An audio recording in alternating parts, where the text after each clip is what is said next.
दिनैनि बाथ्राया बेखौनो बुंदों जोङो जोंनि जिउफोरखौहाय जिसु ख्रिस्ट'आ मा गावखौ फोथायनो थाखाय गोबां मुवाफोरजों बेसादफोरजों रुजुदों।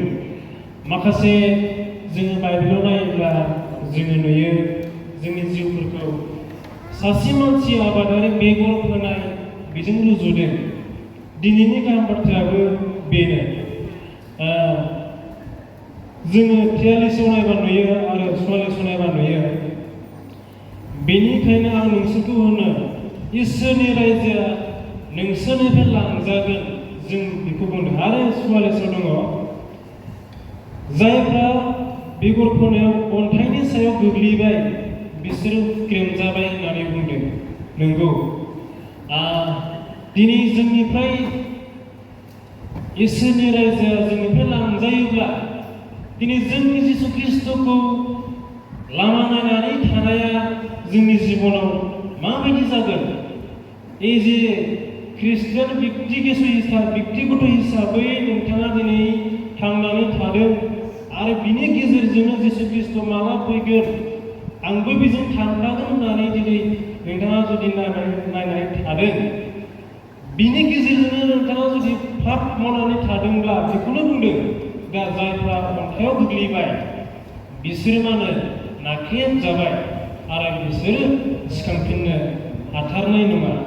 अनलायग्राफोर जोङो दिनै ख्रिस्टियान हिसाबै सोरबाफोरा मिथिखुमायालासिनो पाप मावखुमानानै थायो। दा बिनि गेजेराव जोंनि जिबनाव देरहासार जानो हाया।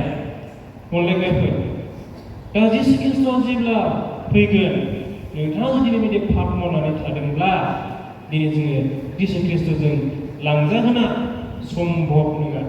बेनिखायनो माखासे बेगरफोराफोरजों जोंनि जिबनफोराव जों सासे मानसिया बेगर फोदोंमोन। सुजाइफोराव गोग्लैबाय बिसोरो सेबथाब जानानै सिखांनो हायासै। अन्थाइयाव गोग्लैबाय दिनै गोरान जानानै रज'नो रोङासै।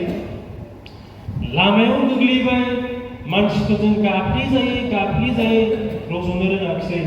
जायफ्रा हा मोजाङाव गोग्लैबाय बिसोरो मोजां रज'नानै बेबायदि देरनानै फिथाइ थायबाय। अनलायग्राफोर जोंनि जिबनखौ बेबायदि जिसु ख्रिस्ट'आ रुजुदों।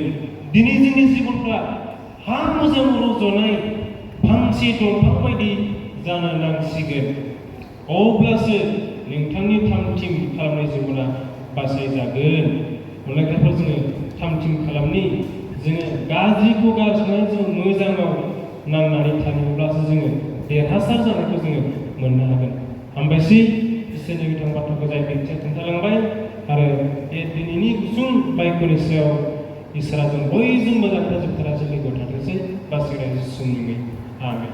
हामबायसै।